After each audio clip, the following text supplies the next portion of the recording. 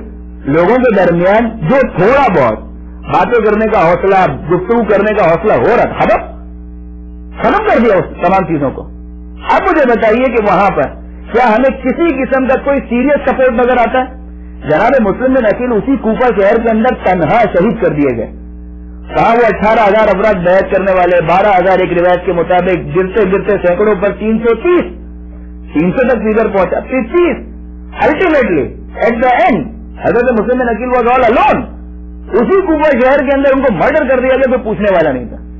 اسی کوفہ شہر کے اندر حانی ابن عروہ, وہی حانی ابن عروہ تو جن کا اپنا قبیلہ مذہب بہت بڑا قبیلہ تھا, تھاؤزینڈ آف سپورٹرز کے گھیرے میں اور حصار میں وہ نکلا کرتے تھے, جو کہا جاتا ہے چلیے 1000 نہ بھی ہو, سینکڑوں, 100 ہو کم سے کم, مگر اتنے سارے باڈی گارڈ.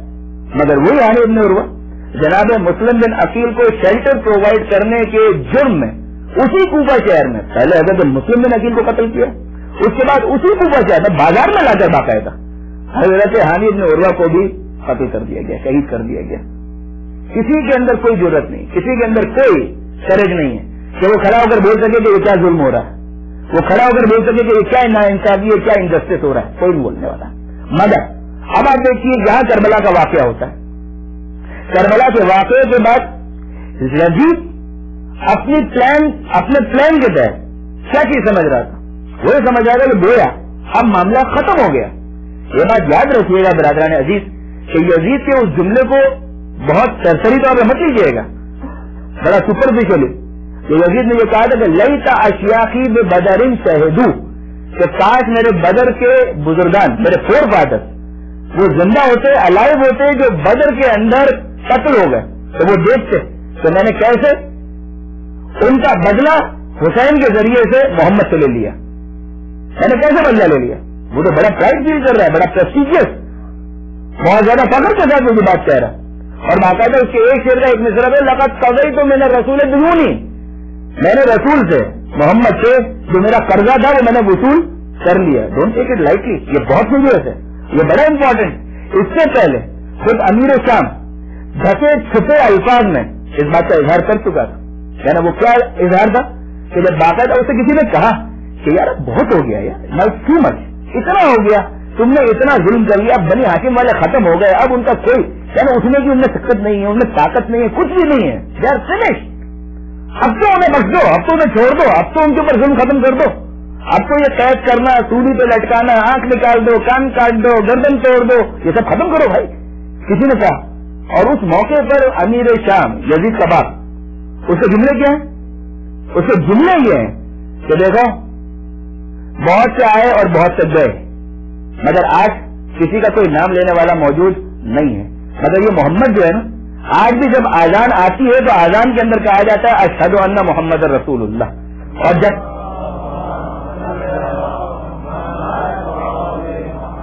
تک اسے ختم نہیں کر دیتا میرے دل کو سکون ملنے والا نہیں ہے, مجھے چین آنے والا نہیں ہے. یہ امیر شام کی انٹینشن اور اسی کے اوپر یزید چل رہا ہے. ہمیں سمجھ میں آتا ہے واقعاً جو چوتھے امام شام کے اندر داخل ہوتا ہے اور کوئی سوال کرتا ہے کہ من الفتح, یہ بتائیے کہ جیت کس کی ہوئی, اور چوتھے امام جو جواب دیتے ہیں کہ ابھی تھوڑی دیر کے بعد جب آزان ہو تو سن لینا کہ کس کی رسالت کی گواہی دی جا رہی. اگر ابھی بھی اشہد ان محمد رسول اللہ سنائی دے رہا ہے تو اس کا مطلب یہ ہے کہ کربلا میں حسین سر کٹا کر بھی فاتح ہے, اس کے باوجود وہ جیت گیا. اس لیے کہ تم اپنے مقصد میں اور اپنے ہدف میں ناکام اور نامراد ہو گئے. غور فرمایا آپ نے. اور اسی طریقے سے یعنی آپ دیکھیے کتنی بڑی کامیابی ہے کہ مسجد دمشق میں چوتھے امام خطبہ دے رہے ہیں اور خطبہ روکنے کے لیے اسی اذان کا استعمال کیا جاتا ہے, اور پھر اذان کے اندر یہ سزا سنائی دیتی ہے اشہد ان محمد رسول اللہ. یعنی یہ بہت بڑا اچیومنٹ تھا, یہ بڑا سمبولک مگر بہت بڑا اچیومنٹ تھا. اب میں جو گزارش کر رہا تھا کہ آپ ذرا دیکھیے کہ اس موقع پر اس سے پہلے ہمیں وہ ہمت اور وہ قریب نظر نہیں آتا. ادھر انٹینشن کیا ہے کہ اب بس یہ لاسٹ راؤنڈ ہے, یہ فائنل راؤنڈ ہے. کربلا کا واقعہ ہو, خامے سے آل ابا یعنی وارث تطہیر امام مظلوم کی شہادت ہو, انہیں قتل کیا جائے اور انہیں نوکے نیزہ پر بلند کر کے ان کے سر کو تشہیر کیا جائے, اور ان کے فیملی ممبر جتنے بھی ان کو کیپٹن بنا لیا جائے اور اس کے بعد ان کی تشہیر کی جائے. آپ ذرا سوچیے پرپز کیا تھا اس کا پرپز یہ تھا کہ سب کے سامنے یہ اناؤنسمنٹ ہو جائے کہ now we are the final winner. اب کسی قسم کی امید مت رکھنا, یعنی اب بس آخری مرحلہ یہ رہ گیا ہے کہ ظاہری طور پر بھی اسلام کا پورا سامان لپیٹ دیا جائے, اسلام کا سارا معاملہ ختم کر دیا جائے, ایام جاہلیت کی طرف اسے پلٹا دیا جائے. ہو سکتا ہے مگر ہوا کیا, نتیجہ کیا نکلا؟ نتیجہ وہ نہیں نکلا جو یزید چاہ رہا تھا, نتیجہ بالکل الگ ہو گیا. اس لیے کہ یہاں سے کربلا سے یہ نیزوں پر سروں کو بلند کر کے لے کر چلے, کوفہ پہنچے, شام پہنچے, اور کوفہ اور شام کے درمیان جتنی بستیاں ہیں وہاں پر پہنچے. مگر جیسے جیسے یہ کاروان آگے بڑھتا جا رہا ہے لوگوں میں ایک ہلچل مچی چلی جا رہی ہے, لوگوں میں ایک تبدیلی آتی چلی جا رہی ہے. دیکھیے کوفہ اور شام کے درمیان کا جو راستہ ہے وہ روٹین کا روٹ بھی نہیں لیا گیا, جو ریگولر روٹ تھا وہ بھی نہیں لیا گیا, بلکہ باقاعدہ پلان کے تحت ایک لمبا راستہ لیا جائے جس میں زیادہ بستیاں آئیں, جس میں زیادہ آبادیاں آئیں, جس میں زیادہ گاؤں دیہات وغیرہ سب آئیں, ٹاؤن زیادہ ہیں. کیوں؟ وجہ کیا کہ زیادہ سے زیادہ لوگوں کو پتہ چلے کہ دیکھو حسین کو ہم نے قتل کر دیا ہے, حسین کی فیملی ہمارے پاس کیپٹنس کے طور پر ان کو اریسٹ کر لیا ہے ہم نے اور ہم لے کر جا رہے ہیں. یعنی ہر جگہ یہ اعلان کر دیا جائے کہ یزید فائنلی اپنے مقصد کے اندر کامیاب ہو چکا ہے. یہ راہ جو پیغمبر اکرم نے دکھائی تھی گویا اس کو بالکل بند کر دیا گیا, ختم ہو گیا معاملہ. لیکن ہوا معاملہ الٹا. جیسے جیسے یہ قافلہ آگے بڑھتا جا رہا ہے ویسے ویسے گونگی زبانوں کو بولنے کا حوصلہ ملتا چلا جا رہا ہے, لوگوں میں زیادہ سے زیادہ ہمت اور جرأت پیدا ہو رہی ہے اور وہ ایکسپریس کر رہے ہیں. اب آپ سنیے, کوفہ ہی کے اندر ہمیں نظر آتا ہے کہ اس کا آغاز ہو چکا, یعنی ابھی تو یہ قافلہ پہنچا ہے کوفہ شہر کے اندر اور وہیں پر ہمیں بہت میجر اور بہت واضح ایک ڈفرنس نظر آنا شروع ہو جاتا ہے. اس سے پہلے کیا کچھ ہو چکا میں بھی تھوڑا عرض کر چکا, لیکن ابھی کوفہ شہر کے اندر یہ داخل ہوئے, دربار ابن زیاد ہے. دربار ابن زیاد کے اندر امام مظلوم کا میں مسائل نہیں پڑھ رہا, میں فقط ایک بات بیان کرنے کی کوشش کر رہا ہوں کہ آپ ذرا دیکھیے ان انسٹنسز کے اوپر غور کیجیے کہ ابھی دربار ابن زیاد کے اندر سر امام حسین موجود ہے چاندی کے تخت میں, اور اس میں امام مظلوم کا سر رکھا ہوا ہے, اور اس کے اندر ہمیں یہ نظر آتا ہے بہت سے واقعات مگر ان میں سے ایک واقعہ فقط من باب المثال کہ ابن زیاد نے چھڑی اٹھائی اور اٹھانے کے بعد امام مظلوم کے لبوں سے گستاخی کرنا شروع کی, دندان سے گستاخی کرنا شروع کی. واقعہ یہ ظلم تھا, لیکن ظلم تو اس سے پہلے بھی ہو رہے تھے.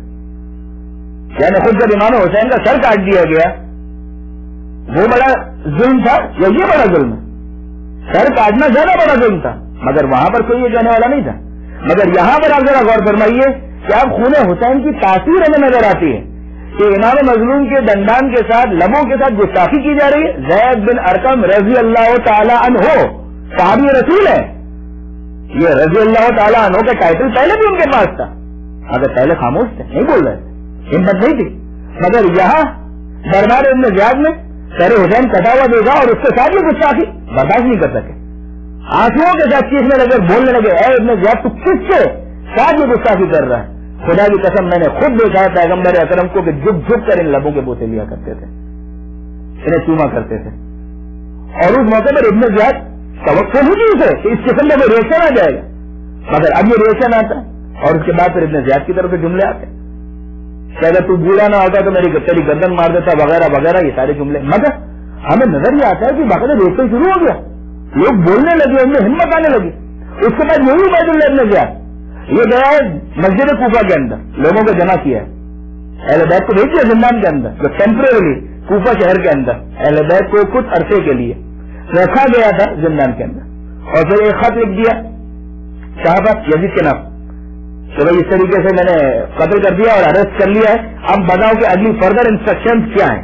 وہ تو بعد میں جواب آیا تو آیا, مگر اب زندان میں بھیجنے کے بعد, امپریزن کرنے کے بعد, اب اس کے بعد یہ عبید اللہ ابن زیاد آتا ہے مسجد کوفہ کے اندر, اور وہاں پر ایک بہت بڑی گیدرنگ, اور وہاں پر جو افراد موجود ہیں ان کو ایڈریس کرتا ہے, اور پھر اپنے انداز میں امام مظلوم نعوذ باللہ من ذالک جھوٹا قرار دیا, اس گفتگو کے اندر, اس اسپیچ کے اندر مولا کائنات کی شان میں گستاخی کی, نازیبہ الفاظ استعمال کیے, جب وہ یہ کہہ رہا تھا اس وقت ریئیکشن کیا ہے؟ ہمیں ریئیکشن یہ نظر آتا ہے کہ عبداللہ ابن عفیف یہ کون ہے؟ یہ وہ ہے کہ جنہوں نے مولا کائنات کا ساتھ دیتے ہوئے جنگ جمل میں اپنی ایک آنکھ قربان کی ہے، جنگ صفین کے اندر اپنی دوسری آنکھ قربان کی ہے، لڑتے ہوئے جنگ کرتے ہوئے مولا کا ساتھ دیتے ہوئے ایک آنکھ جنگ جمل میں، دوسری آنکھ جنگ صفین میں، یہ دونوں آنکھوں سے نابینا ہو چکے ہیں۔ قربانی ہے، ہم یہ سمجھتے ہیں کہ واقعا جب مولا کا ساتھ دیں گے تو سب میٹھا میٹھا ملے گا، اچھا ملے گا، میٹھا میٹھا ہپ ہپ اور کروا کروا تھو تھو، ایسا نہیں ہوتا ہے۔ جب انسان میدان عمل کے اندر آئے گا تو اسے واقعا ریئیکشن کے لیے بھی تیار رہنا ہوگا، اور اس کے بعد قربانی کے بعد کوئی ضروری نہیں ہے کہ مولا ہمیشہ معجزے کے ذریعے سے وہ آنکھیں درست ہی کر دیں، بلکہ مولا بتانا چاہتے ہیں کہ دیکھو ہمارے ماننے والے ایسے بھی ہو سکتے ہیں کہ قربانی دینے کے بعد بھی صبر اور شکر کے جذبے سے سچا نظر آئیں۔ یہ ہوتا ہے واقعا، اور عبداللہ ابن عفیف نے واقعا یہ کر کے بھی گایا۔ اس غریب کے پاس واقعا اب دیکھیے اس کے لیے پاسبل نہیں تھا، دونوں آنکھ سے معذور ہے، کربلا کے میدان میں جا کر ہی کانٹ ڈو اینی تھنگ، اس موقع پر وہ کوئی امام حسین کی باقاعدہ عملی مدد نہیں کر سکتے، معذور ہو چکے ہیں، کہیں جانا ہے تو بھی محتاج ہیں، لاٹھی کے سہارے سے چل سکتے ہیں، اس کے بغیر چل بھی نہیں سکتے، مگر اب جب اس موقع پر ان کا روٹین کیا تھا؟ روٹین یہ تھا کہ روزانہ صبح کو آتے تھے مسجد کے اندر اور شام تک عبادت، اور شام کے بعد پھر وہ گھر چلے جاتے تھے۔ جب عبید اللہ ابن زیاد نے مسجد کوفہ کے اندر یہ تقریر کی اور اس کے اندر امام حسین کی توہین کرنا شروع کی اور مولا کائنات کی توہین کرنا شروع کی، اس موقع پر عبداللہ ابن عفیف نے کھڑے ہو کر کہا کہ تو حسین اور علی کو جھوٹا کہتا ہے؟ ارے پیغمبر کی اولاد کو قتل کر کے تو سچا بننے کی کوشش کر رہا ہے؟ جو حسین اور علی کو جھوٹا کہے اس سے بڑا جھوٹا کوئی نہیں ہو سکتا۔ یہ جملہ کہنا یعنی یہ ایسا نہیں ہے کہ دو افراد آپس میں پارک میں گفتگو کر رہے ہیں اور کسی بات پہ جھگڑا ہو گیا اور انہوں نے ایک دوسرے کو کہنا شروع کر دیا، نو اٹس ناٹ لائک دیٹ۔ اس موقع پر جہاں پر گورنر اور ایسا ظالم اور جابر اور اتنا سچاک انسان تقریر کر رہا ہے اور اس کی تقریر کو روکتے ہوئے عبداللہ ابن عفیف نے کمنٹس دیے، اور عبید اللہ ابن زیاد اس موقع پر واقعی چٹپٹا دیا کہ ہوا کیا، اور باقاعدہ اپنے سپاہیوں کا اس کو اریسٹ کرو۔ عبداللہ ابن عفیف نے اس موقع پر اپنے ساتھیوں کی مدد سے ان سب کو دور کیا، اس کے بعد وہ گئے اپنے گھر میں، رات کو پھر ان کو قتل کر دیا گیا، رات کو قتل کیا گیا، پھر ایک شہادت ہمارے سامنے آئی۔ مگر میں یہ بنیادی طور پر اس بات کی طرف متوجہ کرنا چاہ رہا ہوں کہ آپ دیکھیے ریئیکشن شروع ہو گیا، باقاعدہ لوگ گفتگو کر رہے ہیں، بول رہے ہیں، بات کر رہے ہیں، اور اس ایشو کو باقاعدہ ہر ٹاپک کے طور پر پورے کوفہ شہر کے اندر ڈسکس کیا جا رہا ہے، لوگوں کے درمیان بات ہو رہی ہے، گفتگو ہو رہی ہے، سب کچھ ہو رہا ہے۔ اب اس کے بعد جب یہ قافلہ شہر کوفہ سے شہر شام کی طرف گیا تو راستے میں جیسے کہ ابھی میں نے گزارش کی کہ جو روٹین یا ریگولر روٹ تھا وہ نہیں دیا گیا۔ پرپز کیا تھا؟ پرپز یہ تھا کہ زیادہ سے زیادہ لوگوں کے درمیان زیادہ سے زیادہ علاقے میں تشہیر کی جائے، زیادہ سے زیادہ لوگوں کو پتہ چلے۔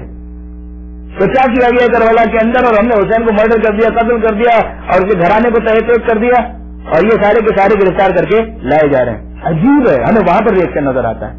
میں نہیں کہہ رہا کہ ہر جگہ، مگر کئی جگہوں پر یہ ملتا ہے کہ باقاعدہ جس طریقے سے پرانے زمانے میں جو شہر ہوتے تھے یا آبادیاں ان کے اپنے دروازے یا اپنے ڈور ہوا کرتے تھے، باقاعدہ کئی علاقوں میں یزید کے اس نمائندوں کو جو یہ پورا قافلہ لے کر جا رہے تھے کسی قسم کا ویلکم کرنے کا ویلکم نہیں کیا گیا، وہاں پر کوئی گرم جوشی کا مظاہرہ نہیں کیا گیا، بلکہ بہت سے علاقے والے تو باقاعدہ تلوار لے کر نکل آئے کہ تم نے پیغمبر کی اولاد کو قتل کیا، ہم تم سے لڑیں گے، تم سے جنگ کریں گے۔ یہ واقعی ایک عجیب ریئیکشن ہے کہ یہ آبادیوں کے اندر ہمیں نظر آتا ہے، یہاں تک کہ اب شام پہنچے، یہاں تک کہ شام پہنچے، شام پہنچنے کے بعد پھر ہمیں ریئیکشن نظر آتا ہے۔ یہ بات ذہن میں رکھیے گا، خصوصیت کے ساتھ میرے نوجوان دوست اس بات کو ذہن میں رکھیں کہ دیکھیے شام اور کوفے کا معاملہ بالکل الگ ہے، جدا ہے۔ کوفے والے کم سے کم اہل بیت کو جانتے تھے، کم سے کم جانتے تھے، انہیں معلوم تھا کہ اہل بیت کون ہے، مانتے کتنا تھے وہ سیکنڈری ایشو ہے، مگر جانتے ضرور تھے کہ اہل بیت کون ہے، حسین کون ہے، حسن کون ہے، زینب کون ہے، علی کون ہے، فاطمہ کون ہے، پیغمبر کون ہے، انہیں معلوم تھا، انہیں اس بات کا اندازہ تھا، اس بات کی اطلاع تھی۔ مگر شام والے، سارے شام والوں کا تعلق ہے، ان بیچاروں کو تو پتہ بھی نہیں تھا، دے ور سمپلی اگنورینٹ، ان کو کچھ بھی نہیں معلوم تھا، یہ تو جاہل تھے، انہیں کوئی اطلاع نہیں ہے کہ علی کون ہے، فاطمہ کون ہے، حسن کون ہے، حسین کون ہے، انہیں نہیں معلوم ہے۔ یہ جانتے بھی ہیں تو نیگیٹولی جانتے ہیں جو ان کے سامنے پروپیگنڈا کیا گیا۔ آپ یہ سوال کر سکتے ہیں کہ کیا واقعا اتنا شدید پروپیگنڈا؟ جی ہاں، یعنی اتنا شدید پروپیگنڈا. سوچیے تو صحیح کہ جب کسی نے شام میں یہ انفارمیشن دی اور اطلاع دی کہ دیکھو علی مسجد کے اندر قتل کر دیے گئے، تو وہ حیرت کے ساتھ سوال کرتے ہیں ارے علی کا مسجد میں کیا کام؟ مسجد کیا کرنے گئے؟ تو مسجد میں کیا کام؟ کیا مطلب؟ یا تو مسجد میں تو عبادت کے لیے جاتے ہیں، علی کب سے عبادت کرنے لگے؟ وہ مسجد میں کیوں گئے تھے؟ نعوذ باللہ من ذالک. آپ جب دیکھیے پروپیگنڈا جب کام کرتا ہے تو کس طریقے سے کام کرتا ہے اور کس شدت کے ساتھ اور کس انٹینسٹی کے ساتھ کام کرتا ہے. ہوتا ہے یعنی اس زمانے کو چھوڑیے، آج کے زمانے میں مجھے بتائیے، اس زمانے میں کیا ایسا نہیں تھا کہ مدینہ کا کوئی ٹیلی ویژن چینل ہو جو شام کے ہر گھر میں دیکھا جاتا ہو اور ان کے پاس کم سے کم یہ تھا کہ بٹن دبا کے چیک کریں اور معلوم کریں کہ کیا انفارمیشن ہو کیا ہے؟ ایسا تو نہیں. اس زمانے میں کوئی انٹرنیٹ کی فیسلٹی تو اویلیبل نہیں تھی کہ لوگ جائیں کسی ویب سائٹ کے اوپر اور پوری طرح سے معلومات حاصل کر لیں کہ مدینے کے اندر کون کون ہے اور کیا کیا ہے اور کون میجر فیگرز ہیں اور ان کا کیا پروفائل ہے، ان کا کیا بیک گراؤنڈ ہے، کیا کنٹریبیوشن ہے. No, there was no such possibility, there was no such option available. تو اس وقت کیا کر رہے ہیں وہ لوگ؟ نہیں معلوم ہے. آج جب معلوم ہے تو آپ مجھے بتائیے پروپیگنڈا کتنا کام کرتا ہے. آج جب معلوم ہے تو مجھے بتائیے کہ پروپیگنڈا کتنا کام کرتا ہے. آج بھی کئی علاقوں کے اندر فلسطینیوں کو دہشت گرد سمجھا جاتا ہے. یعنی وہ بیچارے جو پتھروں سے اپنا دفاع کر رہے ہیں اٹھا کر، وہ دہشت گرد ہیں، اور سامنے جو ٹینکوں کے اندر آ رہے ہیں، جو میزائلوں کے ساتھ آ رہے ہیں، جو کلاشنکوفوں کے ساتھ آ رہے ہیں، گنوں کے ساتھ آ رہے ہیں، they are the peacekeeping forces. موقری ٹھیک ہے. لیکن آج کے زمانے میں یہ ہوتا ہے کہ نہیں ہوتا؟ آج کے زمانے میں بھی یہ ہوتا ہے. یعنی بالکل اسی گھونسلے سے جو نیسٹ ہوتا ہے اس میں سے چڑیا کے بچوں کو کوئی اٹھا کر باہر پھینکے، اس کے انڈوں کو توڑے، اور وہ اگر چڑیا اپنی چونچ مارے تو وہ جو شکاری ہے وہ کہے کہ یہ چڑیا دہشت گرد ہے. We are the peacekeeping forces. ایسا ہوتا کہ نہیں ہوتا؟ واقعی نہیں ہوتا. وہ شکاری بولتا ہے یہ بہت غلط کر رہی، کیوں کر رہی ہے؟ میں بچوں کو اس سے نکال کے باہر پھینک رہا ہوں تو میرا رائٹ ہے. اگر میں اس کے انڈے توڑوں یا پھوڑوں یا گوشت کچھ بھی کروں، یہ میرا مسئلہ ہے، یہ میرا رائٹ ہے. لیکن مائٹ از رائٹ. جس کی لاٹھی اس کی ہے. اگر واقعی میں قاعدہ بن جائے ٹھیک ہے، چلو قاعدہ بنا لو، سب کچھ کر لو، اس کو پریکٹس بھی کر لو، مگر کم سے کم اس کو چوٹ تو مارنے کا حق دو. کم سے کم اس کو اتنا ڈیفینس کرنے کا تو اپنا حق دو، اتنا ریٹ کرنے کا تو اس کو حق دو. وہ حق دینے کے لیے بھی تیار نہیں. اور ماسز کے اندر عوامی لیول پہ مجھے بتائیے کہ کیا واقعی یہ پروپیگنڈا نہیں ہے؟ آج کتنے ہی افراد آپ کو ایسے نظر آئیں گے کہ جو اس پروپیگنڈے کے شکار ہیں. اب آئیے تھوڑا سا نچلے لیول کے اوپر. آج ٹیکنالوجی کے ایڈوانسمنٹ کے بعد، خطبوں کے بعد، مجلسوں کے ٹی وی پر آنے کے بعد، اخبارات کے اندر مضامین کے شائع ہونے کے بعد، مسلسل آرٹیکل پبلش ہوتے ہیں، سب کچھ ہوتے ہیں. آج بھی پاکستان کے اندر کتنے ہی بیچارے سنی ایسے ہیں ایکسٹریمسٹ کہ جو یہ سمجھتے ہیں کہ شیعوں کا قرآن الگ ہے، شیعوں کا قرآن الگ ہے کہ نہیں ہے؟ آپ مجھے بتائیں، یہ تو ہم بات کر رہے ہیں شام سے تو دور ہے، مدینہ سے بڑا فاصلہ ہے، کوفہ سے بھی بہت فاصلہ ہے. اس شام کے اندر لوگوں کو اتنا زیادہ ان کے ذہنوں کو مسموم کیا گیا پروپیگنڈا کے ذریعے سے. خود ایک شہر کے اندر، بلکہ صرف کراچی کا کہاں ایشو ہے، پورے پاکستان کی آپ بات کریں، پورے ہندوستان کی آپ بات کریں، سعودی عربیہ کی آپ بات کریں، کتنے ہی ایسے علاقے یہاں پہ شیعوں کا 40 پاروں کا قرآن ہوتا ہے. خدا کی قسم میں مدرسے کا اسٹوڈنٹ ہو کر آج تک 31واں پارا نہیں دیکھ پایا. ہم نے کہا عوام سے چھپا لیا ہوگا. ارے عوام سے کیا چھپائیں گے؟ کسی لائبریری کے اندر کسی جگہ پر کوئی 31واں پارا نظر تو ہے، وہ 32واں کون سا ہے، 33واں کون سا ہے، ہمیں تو پتا چلے کم سے کم as a student of the religious sciences. No you don't know anything. لیکن کتنے ہی بیچارے ایسے ہیں کہ جن کے ذہنوں کے اندر یہ چیز موجود ہے کہ ہاں واقعاً شیعہ الگ ایک قرآن رکھتے ہیں، ان کا اس قرآن سے کوئی تعلق نہیں. یہ پروپیگنڈا ہے. جھوٹ اگر زور سے بولا جائے، عوام الناس کی اگر سائیکولوجی اگر آپ دیکھیں، جنرل پبلک کامن مین، اس کی سائیکولوجی کیا ہے؟ اگر زور سے اس کے سامنے جھوٹ بولو تو وہ یقین کر لیتے ہیں، آہستہ سے سچ بولو تو ماننے کے لیے تیار نہیں ہوتے. درود بھیجیے محمد و آل محمد.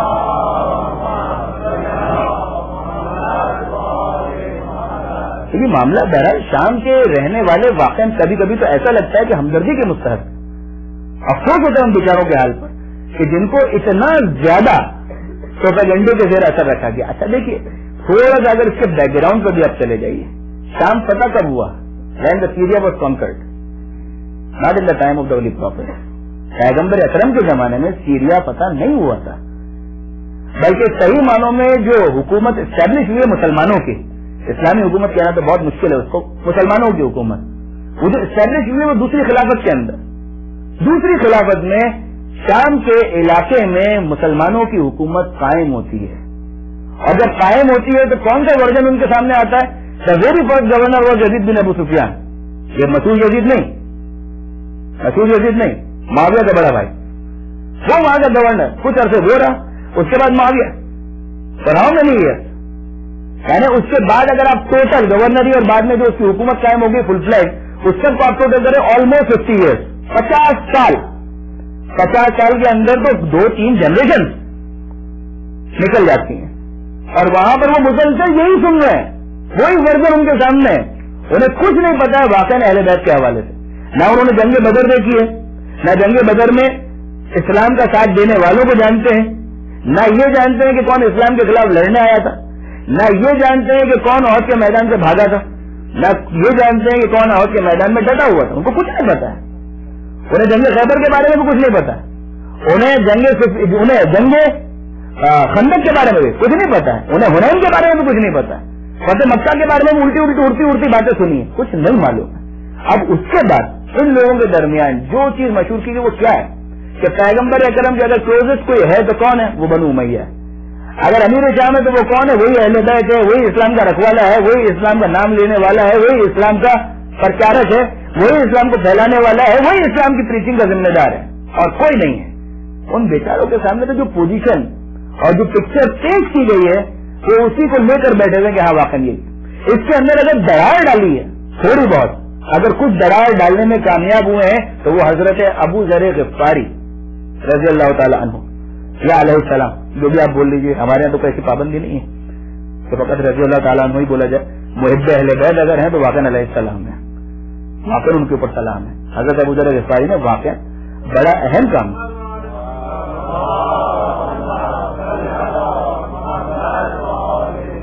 خصوصیت کے ساتھ تیسری خلافت کے زمانے میں مدینہ شہر سے انہیں جلا وطن کیا گیا، پہلے شام بھیج دیا گیا.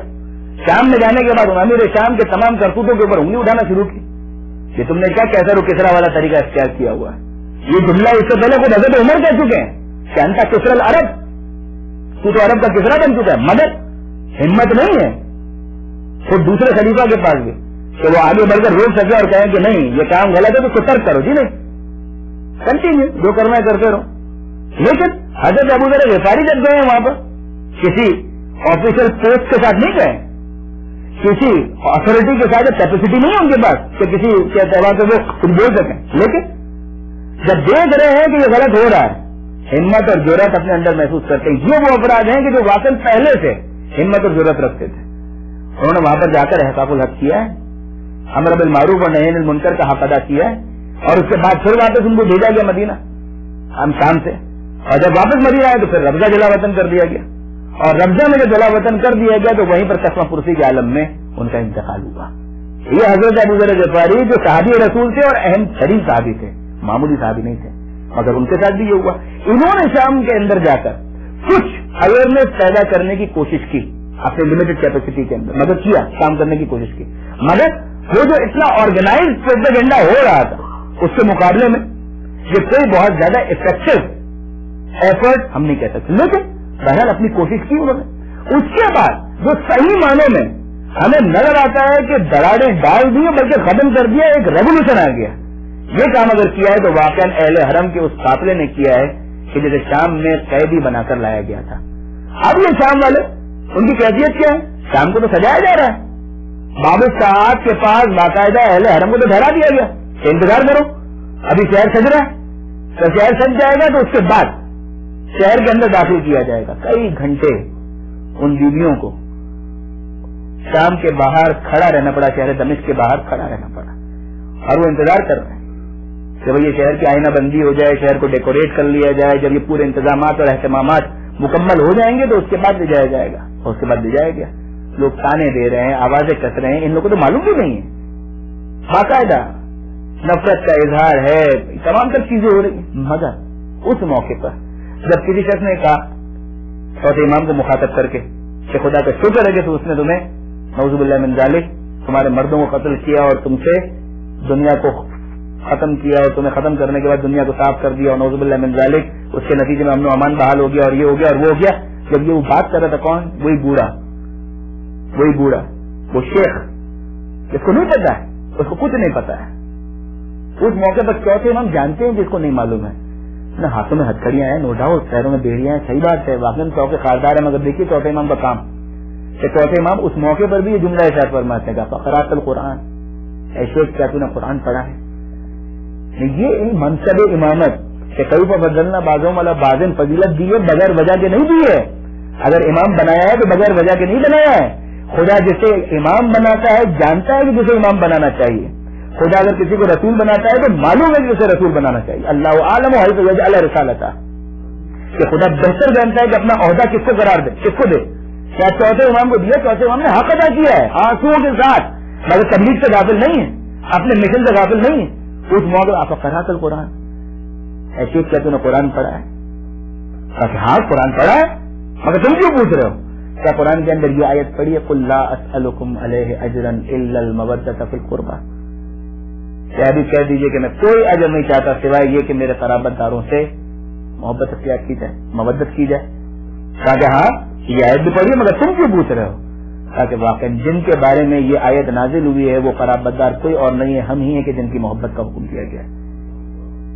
تو حیرت تم وہ کہ جن کی محبت کا حکم دیا گیا، امام وہاں پہ رکتے نہیں ہیں، کہتے ہیں کیا تم نے یہ آیت پڑھی وَاعْلَمُوا أَنَّمَا غَنِمْتُم مِّن شَيْءٍ فَإِنَّ لِلَّهِ خُمُسَهُ، کہ جو تمہارے پاس بچ جائے اس کا 5واں حصہ خمس نکالو اللہ کے لیے، رسول کے لیے، ذوی القربیٰ کے لیے۔ کہا کہ ہاں یہ آیت بھی پڑھی ہے، 7 پارے کی پہلی آیت سورہ انفال کی، کہا کہ ہاں یہ آیت بھی پڑھی ہے، تاکہ وہ ذی القربیٰ کے جن کا حق نکالنے کا حکم اس آیت کے اندر دیا جا رہا ہے وہ ہمارے علاوہ کوئی اور نہیں ہے، وہ تم ہو کہ جن کا تذکرہ اس آیت کے اندر کیا گیا، تاکہ وہ ہم ہیں۔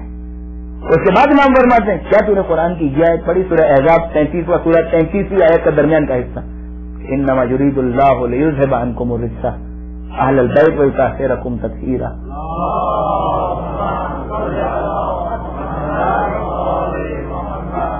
تو نے یہ آیت پڑھی؟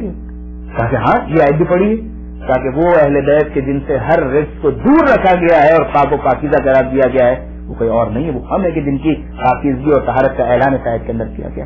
کہا کہ ہاں واقعا وہ ہم ہیں کہ جن کے بارے میں قرآن مجید کے اندر یہ سب کچھ بیان کیا گیا ہے۔ اب وہ کہتا ہے کہ واقعا اگر تم ہو کیا میری توبہ قبول ہو سکتی ہے؟ یہ کیا ہے؟ وہ کہتے ہیں کیا میری توبہ قبول ہو سکتی ہے؟ یہ ریئیکشن نہیں ہے۔ اگر مجھے واقعا ظلم تو ظلم ہے، مگر ظلم کے نتیجے میں جو ظالم چاہ رہا تھا کیا واقعا اس کا مقصود پورا ہوا؟ وہ تو یہ چاہ رہا تھا کہ واقعا یہیں پر ان کو اتنا زیادہ ہیوملیٹ کیا جائے کہ کوئی ان کو عزت سے یاد نہ کرے۔ وہ برا ہاتھ جوڑ کر کیا میری توبہ قبول ہو سکتی ہے؟ اور چوتھے امام فرماتے ہیں کہ ہاں اگر تو سچے دل سے توبہ کر تو تیری توبہ قبول بھی ہو جائے گی اور تو ہمارے ساتھیوں میں شمار بھی ہو جائے گا۔ انہیں کا وارث ہے نا کہ جنہوں نے حر کی توبہ کو قبول کروایا تھا۔ چوتھے امام یہ جملہ کہہ رہے ہیں، آپ دیکھیے بظاہر اگر ایک انسان ہے ینگ ایج کے اندر 20+ ٹین ایجر 20+ 25 اراؤنڈ، اس کے اندر کتنی ہمت ہوتی ہے، لیکن نہیں، واقعی امام جن کو بنایا ہے وہ اپنی ذمہ داریوں کو پورا کر رہے ہیں، عسکریوں کے ساتھ بیڑیوں کا جملہ یہ کہ تو میرے ساتھیوں میں بھی شمار کیا جائے گا۔ اور اس نے کہا کہ اے فرزند رسول میں واقعا توبہ کرتا ہوں، پروردگار عالم میری خطا کو معاف کرے۔ کہ یہ ایک واقعہ ہے، یہ ایک واقعہ نہیں ہے۔ آپ دیکھیں گے کہ خود دربار کے اندر، درباری یزید کے اندر، یزید وہ تمام شعر کہہ چکا اور جناب زینب کا خطبہ جو دربار یزید کے اندر، کیا نتیجہ ہے اس کا؟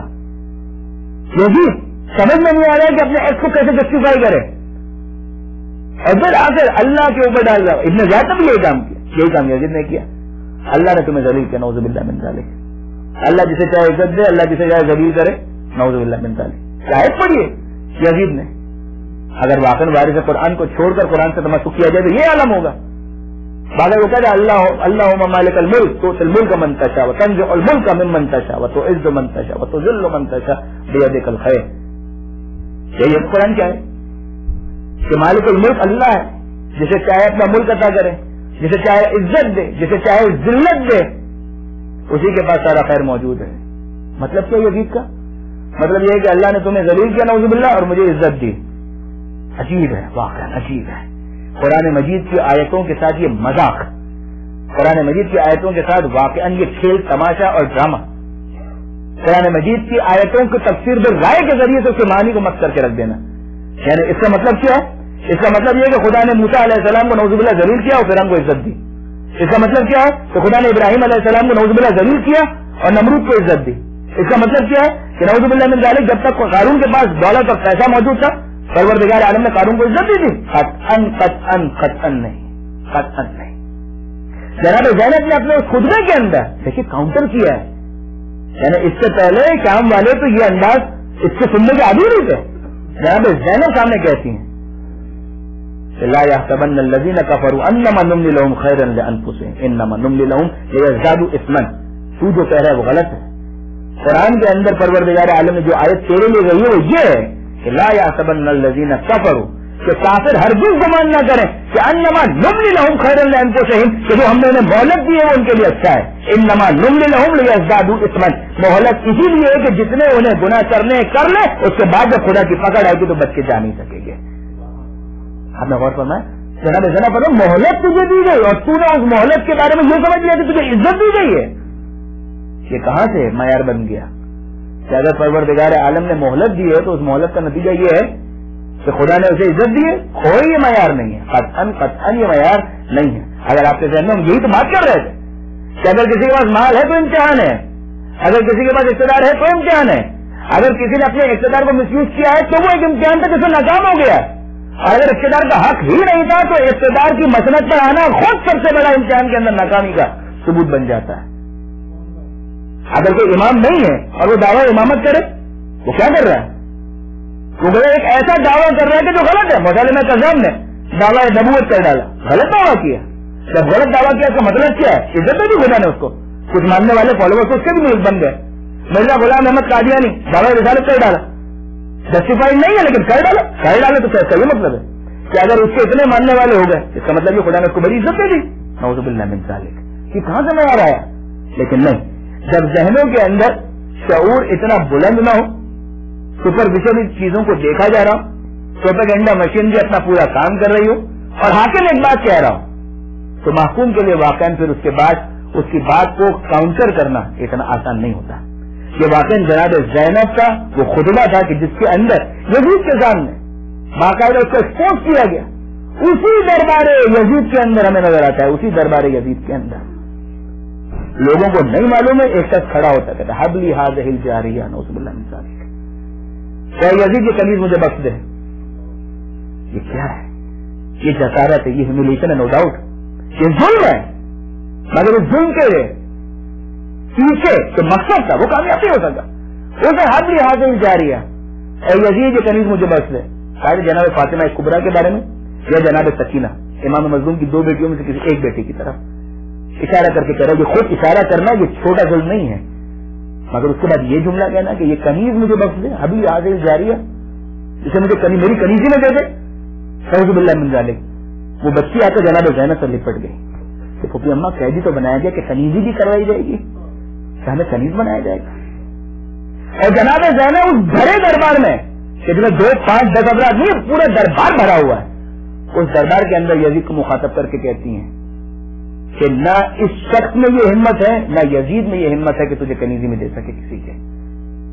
اور اب یزید کہتا ہے مجھے چیلنج کیا گیا, میں اگر کرنا چاہوں تو کر سکتا ہوں. یزید یہ کہہ رہا ہے میں اگر کرنا چاہوں تو کر سکتا ہوں. وہ استبدادی انداز پوری طرح اس کے الفاظ میں جھلک رہا ہے, میں اگر یہ کرنا چاہوں کر سکتا ہوں. اور جناب زینب فرماتی ہیں کہ ظاہری طور پہ جو ابھی تک تھوڑا دین باقی ہے نا, ابھی تک جو خلیفہ یہ جو دین کا جو ظاہری لبادہ اوڑا ہوا ہے نا وہ بھی ہٹ جائے گا اگر کنیزی میں دینے کی بات کرے گا.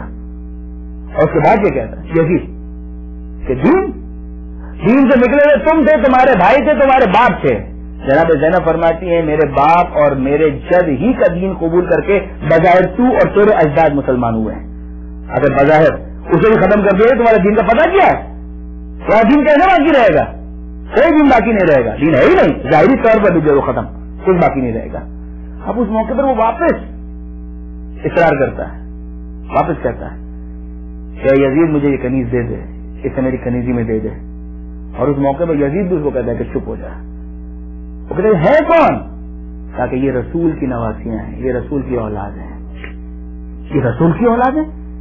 اب وہ شخص جو ابھی تک اس طرح سے گستاخی کر رہا تھا، اچانک اس کا جملہ کیا ہے، اچانک اس کا انداز کیا ہے، بدل گیا، بالکل تبدیلی ہمیں نظر آتی ہے اور یزید کو بری طرح سے ایکسپوز کرتا ہے اور وہ کہتا ہے اے یزید، میں تو سمجھا ترک و جیلن کے واقعے کوئی قیدی ہیں کہ جنہیں کسی جینون وار کے اندر گرفتار کیا گیا ہے، مجھے نہیں معلوم تھا کہ رسول اللہ کی اولاد کو تم نے گرفتار کیا ہوا ہے. اور وہ باہر جاتا ہے، بعض روایت کے اندر اس نے باقاعدہ اپنا ہاتھ کاٹا اور ہاتھ کاٹ کر لے کر آئے جناب زینب کے پاس رکھا کہ بیوی اگر واقعہ میری توبہ قبول ہو سکتی ہے تو میری توبہ قبول کیجیے، اسی ہاتھ سے میں نے اشارہ کیا تھا، مجھے معاف کیجیے. یعنی کیا ہے یہ جو تبدیلی ہمیں شام کے اندر مسلسل نظر آ رہی ہے، کیا ہے یہ واقعاً سید سجاد کا، جناب زینب کا. اس کے بعد دربار یزید کے بعد آپ جانتے ہیں مسجد دمشق کے اندر وہ خطبہ تو سید سجاد کا تھا. شام والوں کو نہیں معلوم ہے، سید سجاد اپنا تعارف کرواتے ہیں اور تعارف کس شان سے کروایا، کس انداز سے کروایا. آپ جانتے ہیں کہ سید سجاد پہلے تو وہ درباری خطیب جو اب تک کی پوری دربار کی کیفیت کو دیکھ چکا ہے، اس کو نیوٹرلائز کرنا چاہتا ہے اور اس کے لیے گیا ہے وہ. اور جانے کے بعد خطبے کے اندر مولا کائنات کو برا بھلا کہا، امام حسین کو بھی برا بھلا کہا، نعوذ باللہ من ذالک. یزید اور اس کے اجداد اور اس کے باپ کی تعریفیں بیان کی، فیبریکیٹڈ. اور جب یہ سارے کام ہو رہے تھے اس موقع پر سید سجاد روک کے کہتے ہیں اشتریت مرضات المخلوق بسخط الخالق، افسوس تیرے حال پر کہ تو نے مخلوق کو راضی کرنے کے لیے خالق کو ناراض کر دیا. اور کیا سید سجاد کہ میں بھی اس لکڑی کے ڈھیر پر جانا چاہتا ہوں اور کچھ کہنا چاہتا ہوں. منبر نہیں کہا سید سجاد نے، اس لکڑی کے ڈھیر پر جا کر کچھ کہنا چاہتا ہوں. اگر منبر ہوتا تو آل محمد کے خلاف کیسے استعمال ہوتا؟ اگر یہ منبر رسول تو آل محمد کے خلاف کیسے استعمال ہوتا؟ یہ لکڑی کا ڈھیر بن چکا ہے. سید سجاد کہتے ہیں میں جانا چاہتا ہوں اس لکڑی کے ڈھیر پر. مقصد کیا ہے؟ تاکہ پھر یہ منبر بن سکے، تاکہ پھر یہ منبر بن سکے. یزید نہیں جانے دینا چاہتا. اور اب وہ افراد جو اس مسجد کے اندر بیٹھے ہوئے ہیں، بھری ہوئی مسجد، اور وہ کہتے ہیں کہ اے یزید ہم بنی ہاشم کا لب و لہجہ سننا چاہتے ہیں. خود یزید کا بیٹا کہتا ہے، معاویہ بن یزید باپ ہی کے نام پر اپنے بیٹے کا نام رکھا تھا، کردار کے اعتبار سے بہت فرق. وہ کہتا ہے کہ بابا اس کو بولنا دیں، یہ نوجوان کیا بولے گا کہ نہیں یہ جائے گا تو مجھے ذلیل کرے گا، یہ اگر چلا گیا تو حقاق الحق ہو جائے گا. یزید ڈر رہا ہے، منع کر رہا ہے. کہ نہیں کیا اس کی حالت دیکھو، ہتھکڑیوں کے ساتھ بیڑیوں کے ساتھ یہ جائے گا، کیا بولے گا، اسے جانے دیجیے. اور اب جب لوگوں کا پریشر بڑھتا ہے اور سید سجاد کو جانے کی اجازت ملتی ہے، سید سجاد ہتھکڑیوں کو سنبھالتے ہوئے اس لکڑی کے ڈھیر پر گئے اور جانے کے بعد پھر اپنا تعارف کروایا. اور پھر یہی تعارف ہمیں دوسرے انداز سے اس ورثت کے اشعار کے اندر نظر آتا ہے جو حشام کے سامنے مسلسل وہ بیان کر رہا تھا. سید سجاد گئے اور جا کر کہتے ہیں جو مجھے جانتا ہے وہ جانتا ہے، جو نہیں جانتا وہ جان لے کہ میں کون. مسلسل اور مفصل خطبہ سید سجاد نے دیا. میں وہ ہوں کہ جو خانہ کعبہ کا وارث ہے، میں وہ ہوں کہ جو حجر اسود کا وارث ہے، میں وہ ہوں کہ جو صفا اور مروہ کا وارث ہوں، میں زمزم کا وارث ہوں، میں محمد مصطفیٰ کا وارث ہوں، میں علی مرتضیٰ کا وارث ہوں، میں فاطمہ زہرا کا وارث ہوں، میں اس کا وارث ہوں جسے 3 دن کا بھوکا پیاسا قتل کیا گیا. سید سجاد اپنا تعارف کروا رہے ہیں. شام والے بھاڑے مار مار کر رو رہے تھے، ارے یہ زمزم کا وارث، یہ خانہ کعبہ کا وارث، یہ محمد مصطفیٰ کا وارث، یہ علی مرتضیٰ کا وارث. مگر عزیزوں سید سجاد مسلسل اپنا بیان جاری ہے. اور جب ریئیکشن نظر آ رہا ہے کہ واقعی مسجد کے اندر تو تلاسم عجیب ہلچل مچی ہوئی ہے، تو یزید نے حکم دیا مؤذن کو کہ آذان کے آزان وہی آزان جو وہ ختم کرنا چاہ رہا تھا اسی آزان اللہ اکبر مؤذن کہتا ہے اور سید سجاد کہتے ہیں اللہ اکبر. واقعا خدا سے زیادہ کسی کی کبریائی کیا ہو سکتی ہے؟ اللہ اکبر ہے، اللہ کے لیے کبریائی سزاوار ہے. مؤذن کہتا ہے اشہد ان لا الہ الا اللہ. سید سجاد کہتا ہے میرا روم روم یہ گواہی دیتا ہے کہ اللہ کے سوا کوئی معبود نہیں ہے. اب جب مؤذن کہتا ہے اشہد ان محمد رسول اللہ، سید سجاد کہتے ہیں مؤذن ٹھہر جا، اے مؤذن رک جا، اور اپنا رخ کرتے یزید کی طرف، اے یزید یہ بتا جس محمد کی رسالت کی گواہی دی جا رہی ہے وہ تیرے جد تھے یا میرے جد تھے؟ اگر تو کہے کہ تیرے جد تھے تو یہ جھوٹ ہے، اور اگر کہے کہ میرے جد سے بتا حسین کو کیوں قتل کیا، حسین کے گھر کی خواتین کو کیوں اسیر بنایا ہوا ہے، کیوں اس طریقے سے تشہیر کیا گیا؟ سید سجاد کہہ رہے ہیں اور اس موقع پر لوگوں کے درمیان ایک عجیب ریئیکشن ہمیں نظر آتا ہے. یہ تبلیغ ہے جس کے نتیجے میں شام منقلب ہو گیا، شام تبدیل ہو گیا. مگر عزیزو یہاں پر ذرا ٹھہر کر ایک جملہ مولانا صادق حسن صاحب سے مستعار لینا چاہوں گا. واقعا وہ بہت عمدہ بات کہتے ہیں. وہ کہتے ہیں خطابت، خطبہ دینا، تقریر کرنا. جب انسان تقریر کرتا ہے تو فقط زبان استعمال نہیں کرتا ہے، وہ کبھی دائیں دیکھتا ہے، کبھی بائیں دیکھتا ہے، کبھی اپنے ہاتھوں کو حرکت دیتا ہے، کبھی اپنے پیروں کو حرکت دیتا ہے، اور اس کے بغیر وہ خطبہ نہیں دے سکتا ہے مگر ہمارا سلام ہو سید سجاد پر۔ یہ جو خطبہ دے رہے تھے تو اس عالم نے کہ ہاتھوں میں ہتھکڑیاں تھی، ہاتھوں کو حرکت نہیں دے سکتے تھے، پیروں میں بیڑیاں تھی، پیروں کو حرکت نہیں دے سکتے تھے، گلے میں توقع خاردار تھا، نہ دائیں دیکھ سکتے تھے نہ بائیں دیکھ سکتے تھے، مگر احساس الحق کر رہے تھے۔ مگر عزیزوں واقعا سید سجاد سے بھی شرمندگی کے ساتھ کہ مولا مگر آپ کی بات کو اگر کاٹا گیا تو کس طرح سے کاٹا گیا؟ آذان ہی کے ذریعے سے کاٹا گیا نا۔ مگر ہائے آپ کا بابا جب کربلا کے میدان میں کچھ کہنا چاہ رہا تھا تو اس وقت جب آپ کے بابا کی بات کو کاٹا گیا تو آذان کے ذریعے سے نہیں کاٹا گیا، ہاتھ میں پیما کا علی اصغر ہے اور زبان مظلوم مدت تمام کر رہے ہیں۔ اس موقع پر کیا کہا عمر سعد نے؟ ایکتا کلام الحسین، حسین کے کلام کو کاٹا جائے مگر کیسے؟ آذان کے ذریعے سے نہیں، اقامت کے ذریعے سے نہیں، اللہ اکبر کی صدا کے ذریعے نہیں، تیسواں تیر ہے کہ جس کے ذریعے سے حسین کی بات کو کاٹا گیا اور بچہ باپ کے ہاتھ پر منقلب ہو گیا۔